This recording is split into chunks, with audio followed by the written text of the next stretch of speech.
الحمد لله رب العالمين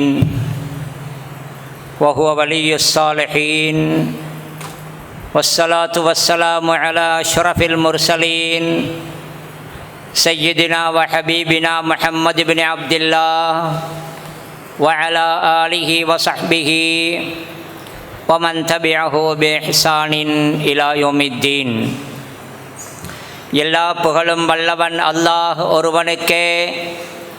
அவன் தனித்தவன், இணை துணை அற்றவன்.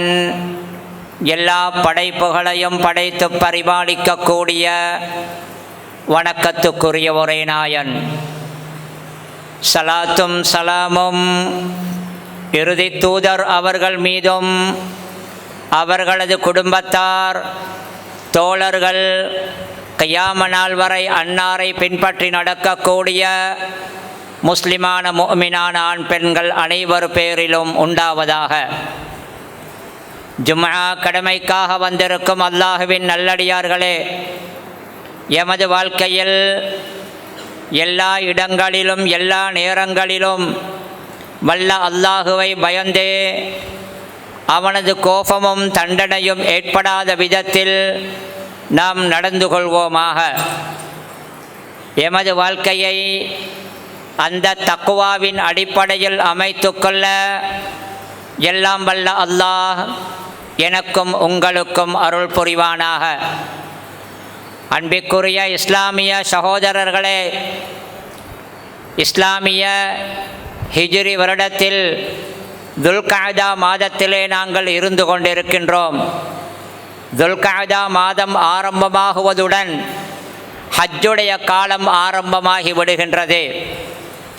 பொதுவாகவே ஹஜ்ஜுடைய காலம் வந்துவிட்டால் அதில் மிக அதிகமாக பேசப்படக்கூடிய, மிக அதிகமாக ஞாபகப்படுத்தப்படக்கூடிய ஒருவர்தான் நபியுல்லா இப்ராஹீம் அலைஹிஸ்ஸலாம் அவர்கள்.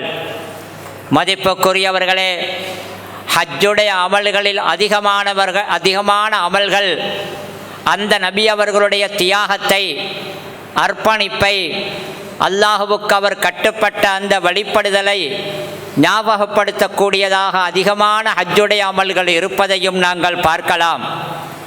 அந்த நபி இப்ராஹீம் அலைஹிஸ்ஸலாம் அவர்களுடைய வாழ்க்கை ஆழமான உறுதியான ஈமான், அல்லாஹுவுக்கு முற்றும் முழுதாகவே கட்டுப்பட்டு அடிபணிவது, அல்லாஹுவுக்காக என்று எதனையுமே தியாகம் செய்வது, அந்த ஒரே அல்லாஹ் வணங்கப்பட வேண்டும் என்ற அந்த சத்திய பிரச்சாரத்துக்காக தன்னை முழுமையாகவே அர்ப்பணித்து செயல்படுவது என்று எல்லாமே அடங்கியிருக்கும் ஒரு ஆச்சரியமான ஒரு அல்லாஹுவின் அடியார்தான் இப்ராஹீம் அலைஹிஸ்ஸலாம் அவர்கள்.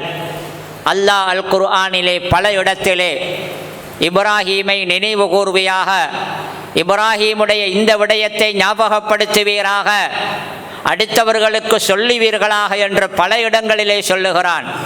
வதுக்குர் ஃபில் கிதாபி இப்ராஹீம், இந்த வேதத்திலே இப்ராஹீம் என்பவர் அவரை பற்றி நீங்கள் ஞாபகப்படுத்துங்கள், கூறுங்கள் என்று அல்லாஹ் சொல்லுவதை பார்க்கலாம். மதிப்புக்குரியவர்களே, நபிமார்கள் இருக்கின்றார்களே, என்றைக்குமே நாம் அவர்களை பற்றி தெரிந்து அவர்களது வாழ்க்கையை அறிந்து அவர்களை பொதுவாகவே நாங்கள் முன்மாதிரியாக எடுத்துக்கொள்ள வேண்டும். நாம் முன்மாதிரியாக எடுத்துக்கொள்வதற்கு மிகவும் தகுதியானவர்கள் அந்த பாதுகாக்கப்பட்ட அந்த நபிமார்கள் தான்.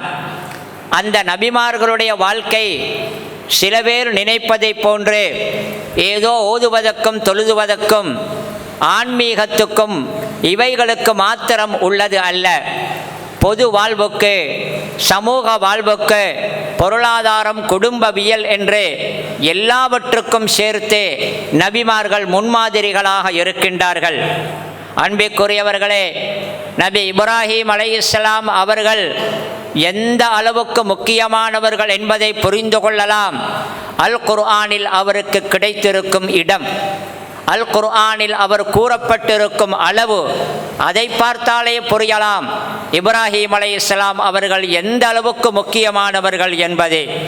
அல் குர்ஆனிலே சுமார் 25 சூறாக்கள், அத்தியாயங்களிலே கிட்டத்தட்ட 235 வசனங்களிலே அல்லாஹ் இப்ராஹிம் அலைஹிஸ்ஸலாம் அவர்களை பற்றி சொல்லுகிறான். குர்ஆனில் 14வது சூறாவாகிய அந்த சூரா இப்ராஹிம் என்ற பெயருடைய சூறாவாகவே இருப்பதை பார்க்கலாம். இப்ராஹிம் என்ற சொல் அல் குர்ஆனிலே 69 முறை வந்திருப்பதாக கணக்கிட்டு சொல்லுகிறார்கள். இந்த அளவுக்கு முக்கியத்துவம் உள்ளவர்களாக நபி இப்ராஹிம் அலைஹிஸ்ஸலாம் அவர்கள் இருப்பதை நாங்கள் பார்க்கலாம். இப்ராஹிம் என்கிற அந்த சொல் இருக்கின்றதே, வேற்று மொழியிலே ஏப்ரஹாம் என்று உச்சரிக்கப்படக்கூடிய இப்ராஹிம் என்கிற அந்த சொல் எமக்கு மிகவுமே விருப்பமான சொற்களில் ஒன்று. என்னதான் நிறைய பேர் அந்த பெயர் வைக்கப்பட்டவர்களாக இருந்தாலும் கூட இன்றைக்கும் முஸ்லிம்கள் தமக்கு பிறக்கும் குழந்தைகளுக்கு இப்ராஹிம் என்று பெயர் வைக்கின்றார்கள். அந்த அளவுக்கு அந்த பெயரின் மீது ஒரு பற்று. அது அரபு மொழி அல்ல, ஆனாலும் அதை முஸ்லிம்கள் நிறைய வைக்கின்றார்கள். உயர்ந்த தந்தை, அன்பான தந்தை என்று அறுத்து கொண்ட இந்த இப்ராஹிம் என்ற சொல் எமக்கு மட்டுமல்ல, நபி ஸல்லல்லாஹு அலைஹி வஸல்லம் அவர்களும் தனக்கு கடைசியாக கிடைத்த ஆண் குழந்தைக்கு இப்ராஹிம் என்றுதான் பெயர் வைத்தார்கள். நபியுல்லா இப்ராஹிம் அலைஹிஸ்ஸலாம் அவர்கள் நபிமார்களில் மிகவுமே விசேஷமானவர்களில் ஒருவர். நபிமார்களில் ஒரு சாரார் இருக்கின்றார்கள், சிறப்புமிக்க உலுல் அஸ்ம் என்று சொல்லப்படக்கூடியவர்கள், உறுதி மிக்கவர்கள் என்ற கருத்தில் சிறப்பாகவே மதிப்பு கொடுக்கப்பட்டவர்கள். அவர்களில் ஒருவர் இப்ராஹிம் அலைஹிஸ்ஸலாம் அவர்கள். அவர்களுக்கு அபுல் அன்பியா என்றும் சொல்லுவார்கள், நபிமார்களின் தந்தை என்று. நபிமார்களிலே ஆயிரக்கணக்கான நபிமார்கள் இப்ராஹிம் அலைஹிஸ்ஸலாம் அவர்களுடைய பரம்பரையில் வந்தார்கள். அவர்களுக்கு 2 குழந்தைகள், ஒன்று இஸ்ஹாக் அலைஹிஸ்ஸலாம், அடுத்தது இஸ்மாயில் அலைஹிஸ்ஸலாம்.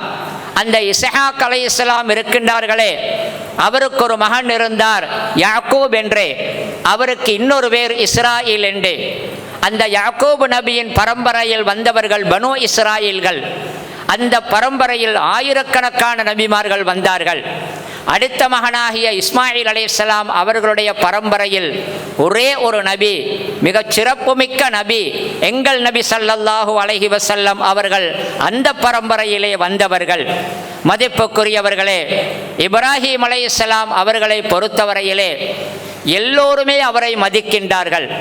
யூதர்கள், கிறிஸ்தவர்கள், ஏன் விக்கிரக வணங்கிகள் கூட இப்ராஹிம் அலைஹிஸ்ஸலாம் என்றால் ஒரு மதிப்பு. நாம் அந்த இப்ராஹிம் அலைஹிஸ்ஸலாத்துடைய கொள்கையை சார்ந்தவர்கள் அல்லது அந்த வழியில் உள்ளவர்கள் என்று சொல்லிக் கொள்வதில் பெருமைப்பட்டார்கள். பொதுவாகவே நபிமார்களை கொண்டு குவித்தவர்கள், நபிமார்களுக்கு அபாண்டங்களை சுமத்தியவர்களாகிய யூதர்கள் கூட நபி இப்ராஹிம் அலைஹிஸ்ஸலாம் அவர்கள் என்றால் ஒரு மதிப்பு வைப்பார்கள். அந்த அளவுக்கு எல்லோராலும் மதிக்கப்படக்கூடிய ஒருவராக இருந்தவர்கள் தான் இப்ராஹிம் அலைஹிஸ்ஸலாம் அவர்கள். அந்த இப்ராஹிம் அலைஹிஸ்ஸலாம் அவர்களுடைய வரலாறை நாங்கள் பார்த்தால், இன்றைய ஈராக் நாடு இருக்கின்றதே, அந்த நாட்டின் தெற்கு புறத்திலே அங்கு இப்பொழுதும் இருக்கக்கூடிய நாசிரியா என்ற ஒரு பெரிய நகரம், அந்த நகரத்திலிருந்து ஒரு 15 கிலோமீட்டர் தூரத்திலே ஊர் என்று ஒரு ஊர் இருக்கின்றது. அந்த ஊரில் தான் கிறிஸ்துவுக்கு முன் 2200ஆம் ஆண்டளவில், கிட்டத்தட்ட இன்றிலிருந்து 4200 வருடங்களுக்கு முன்னால் இப்ராஹிம் அலைஹிஸ்ஸலாம் அவர்கள் பிறந்தார்கள். நபி ஸல்லல்லாஹு அலைஹி வஸல்லம் அவர்கள் ஒரு நாள் சொன்னார்கள், இப்ராஹிம் நபி அவர்களை பற்றி சொல்லும் பொழுது அவர் எனது சாயலில் இருந்தார்கள் என்று சொன்னார்கள். இப்ராஹிம் அலைஹிஸ்ஸலாம் அவர்களுடைய தோற்றம், முக சாயல் எல்லாம் எமது நபியின் சாயலை ஒத்ததாக இருந்தது. நபி அவர்கள் அந்த பரம்பரையில் வந்தவர்கள். அந்த இப்ராஹிம் அலைஹிஸ்ஸலாம் அவர்களுடைய எந்த அளவு விசேஷம் என்பதை பார்க்க இன்னும் ஒன்றை பார்க்கலாம். அல்லாஹ் அல் குர்ஆனிலே பல இடங்களில் இப்ராஹிம் அலைஹிஸ்ஸலாம் அவர்களை சிறப்புப்படுத்தி, அவர்களை அல்லாஹு தஆலா மதிப்புப்படுத்தி சொல்லி இருப்பதை பார்க்கலாம். இன்ன இப்ராஹீம கான உம்மத்தன், நிச்சயமாக இப்ராஹிம் ஒரு உம்மத்தாக இருந்தார் என்று அல்லாஹ் சொல்லுகிறான். உம்மத் என்பதற்கு ஒரு கருத்து இருக்கின்றது, நல்ல விடயங்களில் பின்பற்ற தகுதியான தலைவர் എന്നൊരു கருத்து. இப்ராஹிம் அலைஹிஸ்ஸலாம் அவர்கள் எல்லா நல்ல விடயங்களிலும் முன்மாதிரியாக இருக்க பொருத்தமான ஒரு தலைவராக இருந்தார்கள். உம்மத் என்பதற்கு இன்னும் ஒரு கருத்து இருக்கின்றது, சமுதாயம் என்று சொல்லுவார்களே. தப்சீருடைய உலமாக்களில் சில பேர் சொல்லுகிறார்கள், இப்ராஹிம் உம்மத்தாக இருந்தார் என்றால் ஒரு கட்டத்தில் இந்த உலகத்திலே இப்ராஹிம் அலைஹிஸ்ஸலாம் அவர்கள் மாத்திரம்தான் அல்லாஹ்வை நம்பிய, அல்லாஹ் ஒருவனை மாத்திரம் வணங்கக்கூடிய அந்த ஈமானில் இருந்தார்கள். எனவே ஒரு தனி மனிதனாக அவர்கள் உம்மத்தாக இருந்திருக்கின்றார்கள், வேறு யாருமே கிடையாது ஒரு கட்டத்திலே. இன்னும் சிலர் இப்படி ஒரு விளக்கம் சொல்லுகிறார்கள், இன்ன இப்ராஹீம கான உம்மத்தன், நிச்சயமாக இப்ராஹிம் ஒரு சமூகமாகவே இருந்தார் என்றால் ஆயிரக்கணக்கான எண்ணிக்கை கொண்ட ஒரு சமூகத்தால் சாதிக்க முடியாததை ஒரு தனி மனிதனாக இருந்து சாதித்தார்கள். பல்லாயிரக்கணக்கானோருக்கு அவர்களுக்கு தாங்கிக் கொள்ள முடியாத கஷ்டங்களை எல்லாம் ஏகத்துவ பிரச்சாரத்திலே தனியாளாக நின்று தாங்கிக் கொண்டார்கள். ஒரு தனி மனிதனில் ஒரு சமூகமே இருந்ததை போன்று இப்ராஹிம் அலைஹிஸ்ஸலாம் அவர்களுடைய வாழ்க்கையை படித்தால் எங்களுக்கு புரியும். அல்லாஹ் இன்னும் ஒரு இடத்திலே சொல்லுகிறான், வத்தஹதல்லாஹு இப்ராஹீம கலீலா, அல்லாஹ் இப்ராஹீமை நேசராக எடுத்துக்கொண்டான் என்று. நேசத்திலே கலீல் என்பது இருக்கின்றதே, குல்லத்து என்றால் எந்த கலப்பம் இல்லாத மிக துப்பரவான நேசத்துக்குத்தான் ஹுல்லா என்று சொல்லுவார்கள். எனவே துப்பரவான நேசமுள்ள நேசராக அல்லாஹ் இப்ராஹிம் அலைஹிஸ்ஸலாம் அவர்களை எடுத்துக்கொண்டதாக சொல்லுகிறான். நபிகளாரையும் அல்லாஹ் கலீலாக ஆக்கிக் கொண்டதாக வருகின்றது, அது ஹதீஸில் வருகின்றது. குர்ஆனில் அல்லாஹ் இப்ராஹிம் அலைஹிஸ்ஸலாத்துக்கு அந்த சிறப்பை கொடுத்ததாக சொல்லி இருக்கிறான். மதிப்புக்குரியவர்களே, இன்னும் ஒரு இடத்திலே அல்லாஹ் சொல்லுகிறான், இப்ராஹிம் நபி எப்படி இருந்தார்கள், அல்லாஹ்வுக்கு எப்படி கட்டுப்பட்டார்கள் என்பதை சொல்லும் பொழுது, வஇதிப்தலா இப்ராஹீம ரப்புஹு பிகலிமாத்தின் ஃபஅத்தம்மஹுன்ன, இப்ராஹிம் அலைஹிஸ்ஸலாம் அவர்களை அல்லாஹ் சில கலிமாக்களை கொண்டு சோதித்தான்.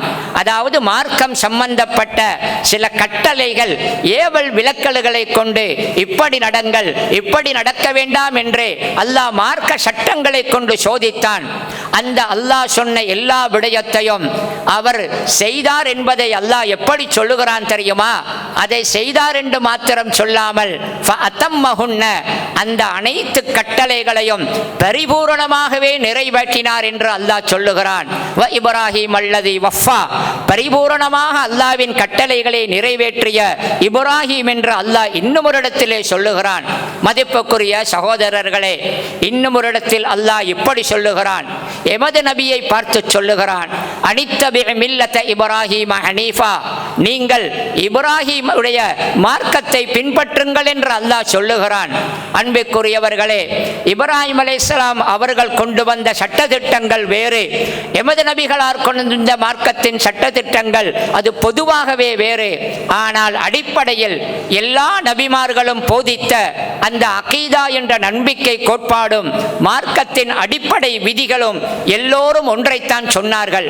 அந்த அடிப்படையிலே அல்லாஹ் இப்ராஹிம் அலைஹிஸ்ஸலாத்தை குறித்து அந்த அகீதா நம்பிக்கை கோட்பாடு விஷயத்திலே, அந்த நம்பிக்கை கோட்பாட்டின் அடிப்படையிலே அல்லாஹ்வுக்கு கட்டுப்படும் விடயத்திலே இப்ராஹிமுடைய மார்க்கத்தை நீங்கள் பின்பற்றுங்கள் என்று எமது நபிக்கு அல்லாஹ் சொல்லுகிறான். மதிப்புக்குரிய சகோதரர்களே, இப்ராஹிம் அலைஹிஸ்ஸலாம் அவர்களுடைய வாழ்க்கை முழுவதுமே ஆச்சரியமான அர்த்தமுள்ள நிறைய ஈமானிய படிப்புகள் உள்ளதாக இருக்கின்றது. சுருக்கமாக நாங்கள் பார்த்தால், ஒன்று பொது வாழ்க்கையில் எடுத்து பார்த்தால் கூட இப்ராஹிம் அலைஹிஸ்ஸலாம் அவர்கள் இந்த ஈமானுக்கான அழைப்பு பணியில் தன்னை முழுமையாகவே ஈடுபடுத்திக் கொண்டார்கள். அல்லாஹ் ஒருவன் மாத்திரமே வணங்கப்பட வேண்டும், அவனுக்கு இணை வைப்பது கூடாது என்ற அந்த சத்தியத்தை எடுத்து சொல்வதிலே தன்னை முழுமையாகவே ஈடுபடுத்திக் கொண்டார்கள். அந்த சத்திய பிரச்சாரத்திலே வந்த சவால்களுக்கு முகம் கொடுத்தார்கள். அதில் தனக்கு ஏற்பட்ட கடுமையான கஷ்டங்களை எல்லாம் பொறுத்து கொண்டார்கள். இன்னும் ஒரு முக்கியமான ஒன்று என்ன தெரியுமா? சத்திய பிரச்சாரத்திலே இப்ராஹிம் அலைஹிஸ்ஸலாம் அவர்கள் பிரச்சாரம் செய்யும் பொழுது அந்த பிரச்சாரத்திலே அவர்கள் கையாண்ட அந்த அழைப்புக்கான அந்த வாதங்கள், தர்க்கங்கள் இருக்கின்றனவே, அழகான முறையில் தர்க்கம் புரிந்தார்கள். அவர்கள் அர்த்தமுள்ள அறிவுபூர்வமாக மக்களுக்கு இந்த சத்தியத்தை எத்தி வைத்து பிரச்சாரம் பண்ணியதை நாங்கள் பார்க்கலாம். மதிப்புக்குரிய சகோதரர்களே, இப்ராஹிம் அலைஹிஸ்ஸலாம் அவர்களுடைய பிரச்சாரத்தை பார்த்தால் இந்த சத்தியத்தை சொல்லும் பொழுது எம்மில் சிலர் இருக்கின்றார்கள், குடும்பத்துக்கு சொல்லுவார்கள், ஊருக்கு சொல்ல மாட்டார்கள், அல்லது ஊருக்கு சொல்லுவார்கள், குடும்பத்தை பார்க்க மாட்டார்கள், அல்லது ஏதோ ஒரு தரப்பை சமுதாயத்தில் ஏதோ ஒரு பிரிவுக்கு மாத்திரம் சொல்லிவிட்டு சும்மா இருந்து விடுவார்கள். இப்ராஹிம் அலைஹிஸ்ஸலாம் அவர்கள் சமுதாயத்தில் எந்த ஒரு தரப்பையுமே விட்டு வைக்கவில்லை. தனது குடும்பத்துக்கு இந்த சத்தியத்தை சொன்னார்கள், தனது ஊர் மக்களுக்கு சொன்னார்கள். அது மட்டுமல்ல, நாட்டை ஆளக்கூடிய அரசனுக்கே அல்லாஹுவை பற்றி சொன்னார்கள். அல்லாஹ் ஒருவன் தான் வணங்கப்பட வேண்டும் என்பதை சொன்னதை நாங்கள் பார்க்கலாம். மதிப்புக்குரியவர்களே, எமக்கு தெரியும் இப்ராஹிம் அலைஹிஸ்ஸலாம் அவர்கள் பிறந்து வளர்ந்த சூழல் அல்லாஹுவுக்கு இணை வைக்கப்படக்கூடிய சூழலாக இருந்தது. ஊரே அப்படித்தான் இருந்தது மட்டுமல்ல, வீட்டிலும் அந்த நிலைமை தான் இருந்தது. அந்த கஷ்டமான சிலை வணக்கமும் அல்லாஹ்வுக்கு இணை வைப்பும் மலிந்து பறந்து பரவி போயிருந்த சூழலில் இப்ராஹிம் அலைஹிஸ்ஸலாம் அவர்களுக்கு தெளிவு வருகின்றது. தெளிவு வந்ததன் பின்னால் அவர்கள் அந்த ஏகத்துவத்தின் பக்கமான அழைப்பை ஆரம்பிக்கின்றார்கள். அதில் ஒன்று பார்க்கலாம், என்ன தெரியுமா? முதலாவதாக தனது தந்தைக்குத்தான் சொன்னார்கள்.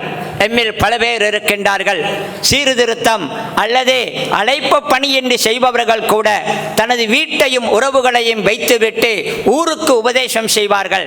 பிழை அல்ல, ஆனால் வீட்டையும் உறவுகளையும் இரத்தங்களையும் பார்க்க மாட்டார்கள். இப்ராஹிம் அலைஹிஸ்ஸலாம் அவர்கள் தந்தைக்கு உபதேசம் செய்தார்கள். தந்தைக்கு அவர் இருக்கும் அந்த வணக்கம் பிழையானது என்பதை சொல்லி அவருக்கு சத்தியத்தை எடுத்துரைத்தார்கள். அந்த சத்தியத்தை தந்தைக்கு இப்ராஹிம் அலைஹிஸ்ஸலாம் அவர்கள் சொல்லும் பொழுது கூட நீங்கள் பார்க்கலாம், தந்தைக்கு சொல்லும் பொழுது அந்த தந்தையின் அந்த பெற்றோர் தனது தந்தை என்ற அந்த மதிப்பை பேணித்தான் பேசினார்கள். அல் குர்ஆனில் வருகின்றது, யா அபதி யா அபதி யா அபதி என்று அடுத்தடுத்ததாக எனது தந்தையே எனது தந்தையே என்று அந்த தந்தையை அன்பாக மதிப்பாக அழைத்து அந்த தந்தைக்கு உண்மையை விளங்கப்படுத்தினார்கள். எம்மில் சில பேருடைய நிலைமை என்ன தெரியுமா? வீட்டில் மூத்தவர்கள் தாய் தந்தையர்கள் போன்றவர்களுக்கு சத்தியத்தை சொல்ல வேண்டும் என்று சொல்லும் பொழுது கடினமான வார்த்தைகளை பாவித்து அவர்களுக்கு கொடுக்க வேண்டிய மரியாதையை கொடுக்காமல் அவர்களுக்கு தவா செய்யும் சில பேரை நாங்கள் பார்க்கலாம். இப்ராஹிம் அலைஹிஸ்ஸலாம் அவர்கள் தந்தையை கண்ணியப்படுத்தி அவருக்குள்ள மரியாதையை கொடுத்து, ஆனால் சொல்ல வேண்டியதை சொல்லியே ஆக வேண்டும் என்று அதை கவனமாக நளினமாக சொன்னதை எங்களுக்கு பார்க்கலாம். அந்த இப்ராஹிம் அலைஹிஸ்ஸலாம் அவர்கள் அப்படி சொல்லியும் கூட தந்தையின் பதில் கடுமையாகத்தான் இருந்தது. தந்தை இவர் சொன்னதற்கு எந்த விதத்திலும் இணங்கவில்லை. அவரை கடுமையாக எதிர்த்தார்கள். எந்த அளவுக்கு என்றால் அந்த தந்தை திருப்பி கேட்கிறார்கள், அராகிபுன் அன் ஆலிஹத்தி யா இப்ராஹிம், இப்ராஹிமே எனது கடவுள்களை நீ புறக்கணிக்கின்றாயா? ல இல்லம் தந்தகி, இந்த பிரச்சாரத்தை நீ விட்டுவிட வேண்டும், இந்த பிரச்சாரத்தை விட்டும் நீ விலகிவிட வேண்டும். அப்படி விலகிவிடவில்லையானால் ல அர்ஜுமன்னக வஹ்ஜுர்னி மலியா, நான் உன்னை கல்லால் அடித்தே கொண்டு விடுவேன், என்னுடன் பேச வேண்டாம் என்று கடுமையாகத்தான் தந்தை நடந்து கொள்கிறார்கள். மதிப்புக்குரியவர்களே, ஒரு சத்தியத்துக்கான பிரச்சாரம் செய்பவருக்கு தனது இரத்தமே தன்னை எதிர்க்கும் பொழுது தாங்கிக் கொள்வது கஷ்டமாக இருக்கும். சில பேர் பிரச்சாரத்தையே விட்டு விடுவார்கள். இப்ராஹிம் அலைஹிஸ்ஸலாம் அவர்களை தந்தை இப்படி கடுமையாக எதிர்த்தும் கூட இப்ராஹிம் அலைஹிஸ்ஸலாம் அவர்கள் தனது நிலைப்பாட்டிலிருந்து மாறாமல் தான் இருந்தார்கள். அவர்கள் பிரச்சாரத்தை தந்தைக்காக விடாமல் தான் இருந்தார்கள். மதிப்புக்குரிய சகோதரர்களே, தனது ஊர் மக்களுக்கும் அவர்கள் பிரச்சாரம் செய்தார்கள். பார்க்கலாம், தனது ஊர் மக்கள் இணை வைக்கக்கூடியவர்களாக இருந்தார்கள். அவர்களுக்கு அவர்களது பிழையை இப்ராஹிம் அலைஹிஸ்ஸலாம் அவர்கள் புத்திசாதுரியமாக அறிவுபூர்வமாக அவர்களுக்கு விளங்கப்படுத்தியதை பார்க்கலாம். அந்த ஊரே கூடி நின்று எமது கடவுள்களுக்கு இந்த அநியாயத்தை யார் செய்தது என்று கேட்கும் பொழுது இதையே எதிர்பார்த்திருந்த இப்ராஹிம் அலைஹிஸ்ஸலாம் எல்லோர் முன்னிலையிலும் அவர்களுக்கே உணர்த்த வேண்டும், அது பிழை என்று உணர்த்த வேண்டும் என்பதற்காக அந்த மக்களை பார்த்து சொல்லுகிறார்கள், ஃபஸ்அலூஹும் இன்கானூ யன்திகூன், என்னிடமே கேட்கின்றீர்கள், அவர்களிடமே கேளுங்களேன்.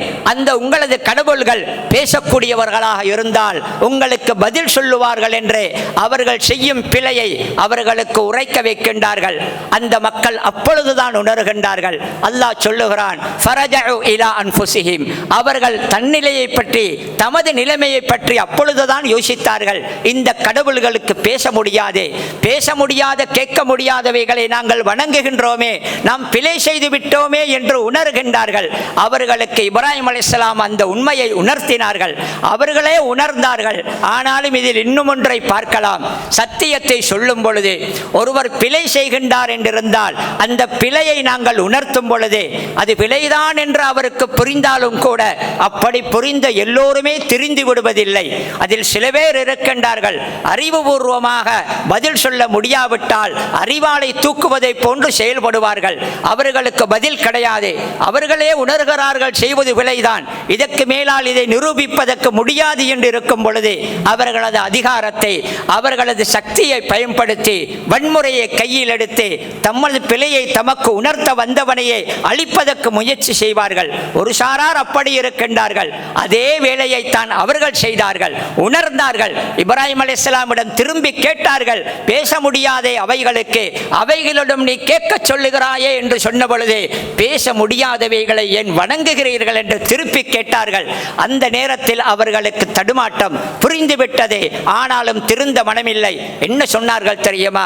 ஹர்ரிகூஹு, இந்த இப்ராஹீமை நெருப்பில் இட்டு பொசுக்கி விடுங்கள் என்று இப்ராஹிம் அலைஹிஸ்ஸலாத்துக்கு எதிராக ஊரே கிளர்ந்து வந்த சம்பவம், அந்த சரித்திரம் எங்களுக்கு தெரியும். மதிப்புக்குரியவர்களே, இப்ராஹிம் அலைஹிஸ்ஸலாம் அவர்கள் ஊர் மக்களுக்கும் உபதேசம் செய்தார்கள். அந்த ஊர் மக்களுக்கும் அப்பால் நாட்டையே ஆளக்கூடிய அரசனுக்கும் இந்த சத்தியத்தை சொன்னார்கள். அல்லாஹ் அல் குர்ஆனிலே ஒரு இடத்தில் சொல்லுகிறான், அலம் தர இலல்லதி ஹாஜ்ஜ இப்ராஹீம ஃபீ ரப்பிஹி, இப்ராஹீமுடைய நாயனுடைய விடயத்திலே அந்த இப்ராஹீமுடன் தர்க்கம் புரிந்தவனை நீங்கள் பார்க்கவில்லையா? அன் ஆத்தாஹுல்லாஹுல் முல்க, அவனுக்கு அல்லாஹ் ஆட்சியை கொடுத்தான் என்பதற்காக அந்த ஆணவத்தில், அந்த அகங்காரத்தில் இப்ராஹீமிடமே அல்லாஹ்வை பற்றி தர்க்கித்தவனை நீங்கள் பார்க்கவில்லையா என்று அல்லாஹ் கேட்கிறான். அந்த தர்க்கித்த அந்த ஆட்சியாளன் நும்ரூத் இப்னு கன்ஆன் என்ற அந்த பிரபலமான முழு உலகத்தையுமே ஆண்டதாக சொல்லப்படக்கூடிய அந்த ஆட்சியாளன் என்று நிறைய தஃப்சீருடைய உலமாக்கள் சொல்லுகிறார்கள். அவனுக்கே உண்மையை உணர்த்தினார்கள், பயப்படாமல் சொன்னார்கள். எப்படிப்பட்டவன் தெரியுமா? கொடுங்கோலன் மட்டுமல்ல, நானே கடவுள், என்னையே வணங்குங்கள் என்று சொல்லிக் கொண்டிருந்த பெரிய ஆட்சியாளன். ஆனால் அவனிடமே நபி அவர்கள் அல்லாஹ்வை பற்றி அவர்கள் அறிமுகப்படுத்தினார்கள். உனது நாயன் யாரப்பா என்று கேட்ட பொழுது நபி இப்ராஹிம் அலைஹிஸ்ஸலாம் அவர்கள் சொன்னார்கள், ரப்பி அல்லதி யுஹ்யி வ யுமீது, எனது நாயன் யார் தெரியுமா? அவன் உயிரை கொடுப்பான், உயிரையும் எடுப்பான், உயிரை கொடுப்பான், உயிரை இல்லாமலாக்குவான், அப்படிப்பட்ட வல்லமையுள்ளவன் என்று சொன்ன பொழுது அந்த ஆட்சியாளன் சொன்னான், அன உஹ்யி வ உமீது, அது எனக்கும் முடியுமானது தானே, நானும் உயிரை கொடுப்பேன், உயிரை எடுப்பேன் என்று சொல்லி அந்த மரண தண்டனை கொடுப்பதற்கு அங்கு வைக்கப்பட்டிருந்த 2 கைதிகளை வரவழைத்து ஒருவனை விடுதலை செய்தான். இவனுக்கு உயிரை கொடுத்து விட்டேன், உயிர் போவது என்று நிச்சயமாக இருந்தவனுக்கு விடுதலை கொடுத்து விட்டேன், இதோ உயிர் கொடுத்து விட்டேன். அடுத்தவனுக்கு மரண தண்டனை நிறைவேற்றிவிட்டு சொன்னான், இவனது உயிரை எடுத்து விட்டேன் என்று. உண்மையிலே இது தர்க்கம் அல்ல, இது குதர்க்கம், இது விதண்டாவாதம். படித்தவர்களுக்கும் அறிவுள்ளவர்களுக்கும் புரியும். ஆனாலும் சில பேர் இருக்கின்றார்கள், குறிப்பாக தலைவர்கள். அந்த தலைவர்களில் சில பேர் இருக்கின்றார்கள், தனக்கு கீழால் இருக்கும் மக்களின் அறிவீனத்தை பயன்படுத்திக் கொண்டு மேலோட்டமாக அவர்களை ஏமாற்றும் விதத்திலே சில விடயங்களை ஆதாரம் என்று சொல்லுவார்கள். இப்ராஹிம் அலைஹிஸ்ஸலாம் அவர்களுக்கு தெரியும், நபி அவர்கள் அல்லாஹ்வை பற்றி சொன்ன அந்த வல்லமையும் இவனது வேலையும் எந்த விதத்திலும் கிட்டவும் வைக்க முடியாத, அருகாமையிலும் வைக்க முடியாத ஒன்று. அல்லாஹ் உயிர் கொடுப்பது, உயிரெடுப்பது என்பது வேறு, இவன் செய்தது வேறு. உண்மைதான். ஆனாலும் வெளிப்படையில் அவன் சாதாரண குடிமக்களை ஏமாற்றுவதை போன்று குதர்க்கம் புரிகின்றான். தஅவாவிலே சில பேருடன் தர்க்கம் போடும் பொழுது, சத்தியத்தை உணர்த்துவதற்கு பேசும் பொழுது நாம் ஒரு விடயத்தை சொல்ல அதில் அவர்கள் குதர்க்கம் புரிந்தால் இப்ராஹிம் அலைஹிஸ்ஸலாமுக்கு தெரியும், இதே விடயத்தை இன்னும் விளங்கப்படுத்தி அவனுடன் அவன் அப்படியல்ல, அல்லாஹ்வுடைய வல்லமை வேறு என்று சொல்லலாம். ஆனாலும் குதர்க்கம் புரிபவனுடன் அவனுக்கு குதர்க்கமும் புரிய முடியாத ஒரு விடயத்திலே அவனை சிக்க வைக்க வேண்டும். இப்ராஹிம் அலைஹிஸ்ஸலாம் அடுத்ததாக சொன்னார்கள், எனது நாயன் ஃபஇன்னல்லாஹ யஅதி பிஷ்ஷம்ஸி மினல் மஷ்ரிகி ஃபஅதி பிஹா மினல் மக்ரிபி, எனது நாயன் சூரியனை கிழக்கிலிருந்து உதிக்க வைக்கின்றான், முடியுமென்றால் மேற்கிலிருந்து அந்த சூரியனை உதிக்கவை என்று சொல்ல ஃபபுஹிதல்லதி கஃபர, அதில் செய்ததை போன்று ஏமாற்று விடயம் ஒன்றை கூட, மக்களை மேலோட்டமாக ஏமாற்றுவதற்கு ஒன்றை கூட அதில் செய்ய முடியாது. அந்த காஃபிர் வாயடைத்து போனான் என்று அல்லாஹ்வே குர்ஆனில் சொல்லுகிறான். நபி இப்ராஹிம் அலைஹிஸ்ஸலாம் அவர்களுடைய தாவாவிலே யாருக்கு தௌவா செய்தார்களோ அவரவர்களுடன் தர்க்கம் புரியும் பொழுது, சத்தியத்தை அவர்களுக்கு உணரும் பொழுது அவரவர்களுக்கு ஏற்ப கவனமாக, நளினமாக, அருமையாக தௌவா செய்தார்கள். இப்ராஹிம் அலைஹிஸ்ஸலாம் அவர்களுடைய தாவாவின் உத்திகள், அவர்கள் தர்க்கம் புரியும் அந்த விதம், அதனுடைய நுணுக்கங்கள் என்பதே ஒரு தனி தலைப்பு. இப்ராஹிம் அலைஹிஸ்ஸலாம் அவர்களை பொறுத்தவரையில் அவர்களுடைய தாவா பணி இருக்கின்றதே, ஏகத்துவத்துக்கான பிரச்சாரம், அல்லாஹ் ஒருவன் மாத்திரமே வணங்கப்பட வேண்டும் என்ற அந்த சத்தியம் அது உணர்த்தப்பட வேண்டும் என்பது. அதற்காக இதில் மாத்திரம் நிற்கவில்லை, பல நாடுகளுக்கு சென்றார்கள். ஈராக்கிலே பிறந்தவர்கள் அங்கு தாவா செய்தார்கள். அவர்கள் ஷாமுக்கு போனார்கள். இன்றைய பலஸ்தீன், இன்றைய ஜோர்தான் இருக்கின்றதே அந்த பகுதிகளுக்கும் போனார்கள். மிஸ்ருக்கு, எகிப்துக்கு சென்றார்கள். மக்காவுக்கும் பலமுறை வந்து போனது எமக்கு தெரிந்த வரலாறு. நாடு நாடாக தெரிந்தார்கள். அங்கெல்லாம் போய் அல்லாஹுவை அறிமுகப்படுத்தினார்கள். அல்லாஹுவின் மார்க்கத்தை சொன்னார்கள். மட்டுமல்ல, போகும் பல இடங்களிலே அல்லாஹ் ஒருவனே வணங்கப்படுவதற்கான பள்ளிகளை அமைத்தார்கள். குறிப்பாக கஅபா இருக்கின்றதே, தூர்ந்து போயிருந்த கஅபாவை மீண்டும் புனர்நிர்மாணம் பண்ணி கட்டி எழுப்பிய வரலாறு எங்களுக்கு தெரியும். அந்த ஜெருசலத்தில் இருக்கும் அல் மஸ்ஜிதுல் அக்ஸா இருக்கின்றதே, அந்த பள்ளியை கூட, தூர்ந்து போயிருந்த அந்த பள்ளியை இப்ராஹிம் அலைஹிஸ்ஸலாமுடைய காலத்தில் அவர்கள் மீள கட்டி எழுப்பினார்கள் என்று சில வரலாற்று ஆசிரியர்கள் சொல்லுகிறார்கள். போகுமிடமெல்லாம் அல்லாஹ்வுக்காக, அவன் மாத்திரம் வணங்கப்படுவதற்காக பள்ளிகளை அமைத்தார்கள். அந்த இப்ராஹிம் அலைஹிஸ்ஸலாம் அவர்கள் ஏகத்துவத்துக்கான இந்த பிரச்சாரத்திலே அவர்கள் எதிர்கொண்ட சவால்கள் சாதாரணமானதல்ல. அவர்களுக்கு வந்த கஷ்டங்கள் சாதாரணமானதல்ல. அதில் உச்சக்கட்டமாக நெருப்பிலேயே தூக்கி வீசப்பட்டார்கள். அப்பொழுது கூட உறுதியாக இருந்தார்கள். எனது நாயன் எனக்கு உதவுவான் என்ற அந்த நம்பிக்கையில் சின்ன ஒரு தளர்வு கூட வரவில்லை. அந்த சுட்டெறிந்து கொழுந்துவிட்டு எரியக்கூடிய நெருப்பில் வீசப்படுவதற்கு அந்த சந்தர்ப்பம் வரும் பொழுது கூட ஹஸ்பி அல்லாஹு வ நிஅமல் வக்கீல், அல்லாஹ் எனக்கு போதுமானவன், எனது விடயங்களை பாரமெடுத்து செய்வதற்கு, பொறுப்பேற்பதற்கு அவன்தான் சிறந்தவன், நல்லவன் என்று சொல்லித்தான் இருந்தார்கள். அல்லாஹ் ஆச்சரியத்தை கொடுத்தான். இப்ராஹிம் நபியுடைய வாழ்க்கையிலே சுட்டுவிடக்கூடிய நெருப்பு குளிராக அவருக்கு மாறியது. வைத்தால், ஒரு பொருளில் வைத்து அதை உசுப்பினால் வெட்டக்கூடிய கத்தி தனது மகனின் கழுத்தில் வைத்து அறுக்கும் பொழுது வெட்டாமல் விட்டுவிட்டது. அல்லாஹ் அற்புதங்களை கொடுத்ததை நாங்கள் பார்க்கிறோம். எனவே நபியுல்லாஹ் இப்ராஹிம் அலைஹிஸ்ஸலாம் அவர்கள் அருமையான ஒரு அழகான வரலாறுக்கு, வாழ்க்கைக்கு சொந்தக்காரர்கள். படிப்பினை என்று வந்தால் ஒன்று இரண்டு அல்ல, ஓரிரு விடயங்களில் அல்ல, எல்லா பகுதிகளிலுமே நிறைய பாடங்கள், படிப்பினைகளும் முன்மாதிரியும் உள்ளவர்களாக இப்ராஹிம் அலைஹிஸ்ஸலாம் அவர்கள் வாழ்ந்திருக்கிறார்கள். வல்ல அல்லாஹ் எம் அனைவருக்கும் அவரது வாழ்க்கையிலிருந்து படிப்பினை பெற்று நாமும் அல்லாஹ்வுக்கு அர்ப்பணமாக வாழுவதற்கு உதவி புரிவானாக. வ ஆகிரு தஅவானா அனில் ஹம்துலில்லாஹி ரப்பில் ஆலமீன். அல்ஹம்துலில்லாஹ் வஸ்ஸலாத்து வஸ்ஸலாமு அலா ரசூலில்லாஹ் வ அலா ஆலிஹி வ ஸஹ்பிஹி வ மன் தபிஅஹு பி இஹ்சானின் இலா யௌமித்தீன். மதிப்புக்குரிய சகோதரர்களே, இப்ராஹிம் அலைஹிஸ்ஸலாம் அவர்கள் பொது வாழ்க்கையில் சோதிக்கப்பட்டார்கள், தியாகம் பண்ணினார்கள் என்பதை நாங்கள் பார்த்தோம். தனிப்பட்ட வாழ்க்கையில் கூட இப்ராஹிம் அலைஹிஸ்ஸலாம் அவர்கள் நிறைய சோதிக்கப்பட்டார்கள். எமக்கு தெரியும், இப்ராஹிம் அலைஹிஸ்ஸலாம் அவர்களுக்கு திருமணம் செய்து பல வருடங்களாக குழந்தை பாக்கியம் இல்லாமல் இருந்தது. பொறுத்தார்கள். அந்த எந்த ஒரு சந்தர்ப்பத்திலும் கூட, உனக்காக நான் இவ்வளவு வாழுகின்றேனே, எனக்கு ஒரு குழந்தை பாக்கியத்தை தரவில்லையே என்று அல்லாஹுவிடம் அவர்கள் முறையிடவில்லை. அல்லாஹுவை பற்றி மற்றவர்களிடம் அவர்கள் முணுமுணுக்கவும் இல்லை. அல்லாஹ்வின் தீர்ப்பை மனப்பூர்வமாக ஏற்றுக்கொண்டார்கள். தன்னை பெற்று வளர்த்த தந்தைக்கு நேர்வழி கிடைக்கவில்லை என்பது தெரியும். ஆனாலும் அதை ஏற்றுக்கொண்டார்கள். அது அல்லாஹுவின் தீர்ப்பு என்பதனால் அல்லாஹுவின் தீர்ப்பை எந்த சஞ்சலமும் இல்லாமல் முழு மனதுடன் ஏற்றுக்கொள்ளக்கூடியவர்களாக இப்ராஹிம் அலைஹிஸ்ஸலாம் அவர்கள் இருந்ததை நாங்கள் பார்க்கிறோம். 80 வயது ஆகும் பொழுது அவர்களுக்கு ஒரு குழந்தை கிடைக்கின்றது. எவ்வளவு காத்திருந்து, எவ்வளவு காலம் பார்த்திருந்து, ஏங்கி ஏங்கி இருந்து கிடைத்த குழந்தை, அது ஓடி ஆடி தெரியும். அந்த ஆனந்தமான பருவத்தில் அல்லாஹுடைய கட்டளை வருகின்றது, அந்த குழந்தையை அல்லாஹ்வுக்காக அறுக்கும்படி. அந்த நேரத்தில் கூட இப்ராஹிம் அலைஹிஸ்ஸலாம் அவர்கள் கொஞ்சமேனும் பின்வாங்கவில்லை. உடனே அதுக்கு முனைந்தார்கள். பாருங்கள், இவ்வளவுக்கும் வந்த கட்டளை கனவில் தான் வந்தது. கனவும் நபிமார்களுக்கு ஒரு வகை தான். ஆனால் நபிமார்களுக்கு வகும் வகைகளிலே ஆக குறைந்த தரம் தான் கனவு, ஆக குறைந்ததுதான். ஆனால் அந்த கனவு வந்தவுடனே தயாராகிவிட்டார்கள். ஜிப்ரீல் அலைஹிஸ்ஸலாம் வரட்டுமே, வந்து சொன்னால் பார்க்கலாமே என்று இருக்கவில்லை. மகனிடம் சொன்னார்கள், இன்னி அராஃபில் மனாமி, அந்த தூக்கத்திலே கனவிலே உன்னை அறுப்பதாக நான் கண்டேன் என்று சொல்லுகிறார்கள். உடனே அதுக்கு முனைந்து விட்டார்கள். அந்த இப்ராஹிம் அலைஹிஸ்ஸலாம் அவருடைய வாழ்க்கையில் ஒன்றை பார்க்கலாம். அல்லாஹ் எதை சொல்லுகிறானோ அதை எந்த பின்வாங்கலும் இல்லாமல், அதை எந்த சஞ்சலமும் இல்லாமல் முழுமையாக உடனே நிறைவேற்றக்கூடியவர்களாக இருந்தார்கள். அல்லாஹுவுக்கென்ற தனது அடிமைத்தனத்தை முழுமையாகவே வெளிப்படுத்தினார்கள். அவனுக்கு கட்டுப்பட வேண்டும் என்பதிலே எந்த நேரத்திலும் அவர்கள் பின்வாங்காமல் இருந்ததை பார்க்கலாம். அல்லாஹ் அதனால் தான் பாராட்டுகிறான். வஃபா, எல்லாவற்றையும் முழுமையாக நிறைவேற்றிய இப்ராஹிம் என்று அல்லாஹ் அவர்களை பாராட்டுவதை நாங்கள் பார்க்கலாம்.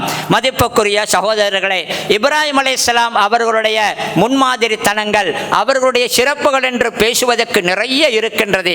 அதில் ஒன்று காக்கலாம் உங்களுக்கு. இப்ராஹிம் அலைஹிஸ்ஸலாம் அவர்கள் ஈமானில் உறுதியாக இருந்தார்கள்.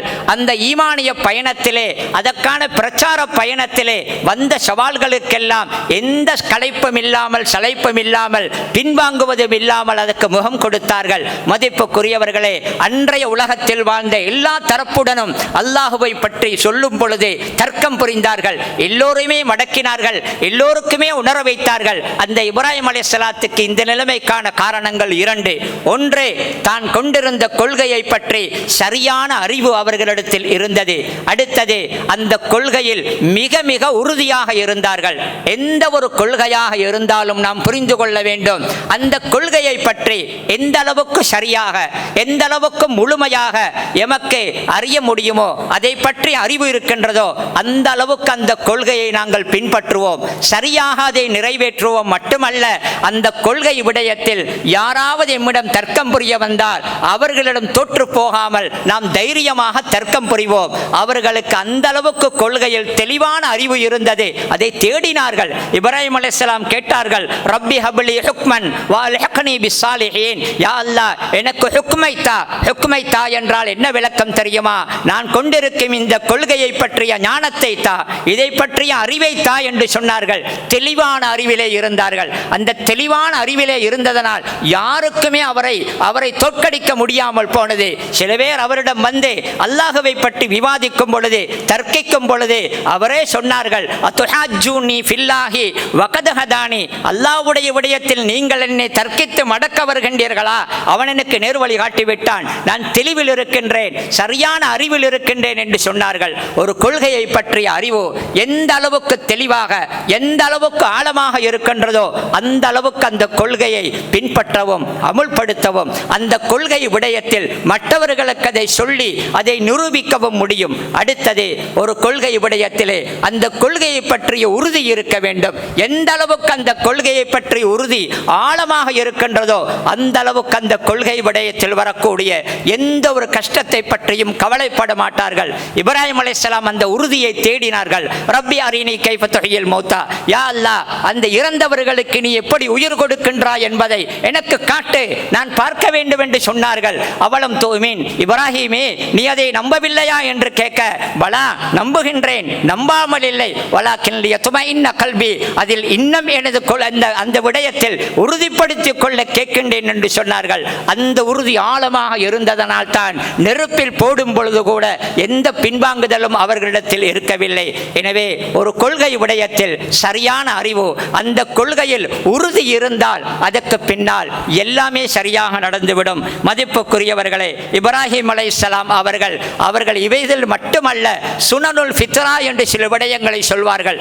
மனித சுபாவத்துக்கு இயல்பாகவே ஏற்புடைய, மனிதன் பொதுவாகவே விரும்பக்கூடிய நாகரிகமான பழக்கங்கள், நல்ல பழக்கங்கள் என்று சொல்லுவோமே, நகம் வெட்டுவது, மறைவான இடங்களில் இருக்கக்கூடிய மயிர்களை களைவது, ஹத்னா செய்வது போன்ற நல்ல காரியங்கள் மனிதன் இயல்பாகவே அவனது சுபாவத்துக்கு ஒத்துப்போகக்கூடிய விடயங்கள். இதில் பலதுக்கு முன்மாதிரியாக இருந்து ஆரம்பத்தில் செய்து காட்டியவர்கள் இப்ராஹிம் அலைஹிஸ்ஸலாம் அவர்கள் தான். விருந்தோம்பலில் மிகவுமே சிறப்பான விருந்தோம்பல் உள்ளவர்களாக இருந்திருக்கின்றார்கள். எல்லோருக்குமே முன்மாதிரியாக இருப்பதாக அல்லாஹ் சொல்லும் அந்த இப்ராஹிம் அலைஹிஸ்ஸலாத்துக்கு அல்லாஹ் அப்படித்தான் எல்லாவற்றையுமே கொடுத்தான். அருமையான ஒரு குடும்பத்தை கொடுத்தான். மனைவிமார் எந்த ஒரு சந்தர்ப்பத்திலும் அவருடைய ஈமானிய பயணத்திலே, அவருடைய தாவாவுடைய பயணத்திலே அவரை விட்டும் அவர்கள் பின்வாங்கவில்லை. பிள்ளையை கொடுத்தான். அல்லாஹ்வின் கட்டளைகளை அந்த நபி அமல்படுத்தும் பொழுது அந்த பிள்ளைகள் எந்த ஒரு கட்டத்திலும் அவருக்கு தடையாக இருக்கவில்லை. உன்னை அறுத்து பலியிடுவதாக கனவு கண்டேன் என்று சொன்ன பொழுது கூட சிறுவனாக இருந்த அந்த பிள்ளை என்ன செய்கிறார் தெரியுமா? யா அபதிஃப் அல் மா துமர், வாப்பாவே உங்களுக்கு செய்யப்படும் கட்டளையை நீங்கள் அமுல்படுத்துங்கள், நான் பொறுமையாக அதற்கு ஒத்துழைப்பாக இருக்கின்றேன் என்று சொன்னார்கள். ஹாஜர் நாயகியுடன் அந்த பாலைவனத்திலே விட்டு வரும்பொழுது கூட அந்த ஹாஜர் நாயகி திருப்பி கேட்கின்றார்கள், எம்மை தனியாக விட்டு போகின்றீர்களே, அல்லாஹ்வின் கட்டளையா என்று கேட்க ஆம் என்ற தலையசைக்கின்றார்கள். அவன் தான் சொன்னானா, அப்படி என்றிருந்தால் எம்மை கைவிட மாட்டான் என்று உறுதியாக இருந்தார்கள். அல்லாஹ் அருமையான ஒரு குடும்பத்தை கொடுத்தான். அவர்கள் அவருடன் அந்த பயணத்திலே சேர்ந்தே பயணித்தார்கள். அந்த இப்ராஹிம் அலைஹிஸ்ஸலாம் அவர்கள் 175 வருட காலங்கள் வாழ்ந்ததாகவும், இன்றைக்கு ஜெருசலம் இருக்கின்றதே அதிலிருந்து கிட்டத்தட்ட ஒரு 40 கிலோமீட்டர் தூரத்திலே இருக்கக்கூடிய மதீனத்துல் ஹலீல் என்றே அழைக்கப்படக்கூடிய ஹலீல் நகரம் என்றே இப்ராஹிம் நபியின் ஊர் என்றே அழைக்கப்படக்கூடிய அந்த ஊரிலே தான் அவர்கள் வஃபாத்தாகி அங்கேயே அடக்கப்பட்டதாக வரலாறு சொல்லுகின்றது.